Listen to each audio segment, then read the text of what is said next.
عايز اقول لكم اني كنت عامل حسابي ان اكروت الفيديو ده وان يخلص بسرعه لان فعلا عندي شغل، بس احب اقول لك ان الفيديو وصل معايا من كده لكده. دي مشكله لما يبقى عندك ضمير في الشغل. خليني اقول لك وصلنا للجريمه دي ازاي. الفكره كلها ان عبد الله قناوي بدون اي مقدمات طلب مننا ان نصور فيلم، والفيلم ده ينزل في العيد. عارف انت احساس لما تبقى صورت مشاهد كتير بس انت عارف ومتاكد ان مكانها في حته واحده بس؟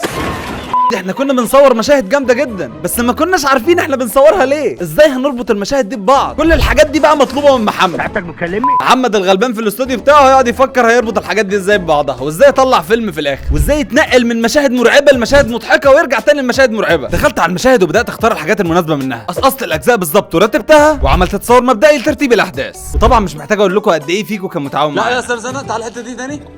الحاجه الوحيده اللي هتداري الاخطاء بين المشاهد والقطعات هي اللايتنج افكت او النور اللي بيروح ويجي. لازم يتعمل بطريقه صحيحه عشان الناس ما تلاحظش. انت متخيل ان انا معايا فوق ال 40 مشهد وبحاول اربطهم بالافكت ده؟ ودلوقتي جت اللحظه اللي لازم كلنا نقف ونسقف لها، الكالر كوركشن.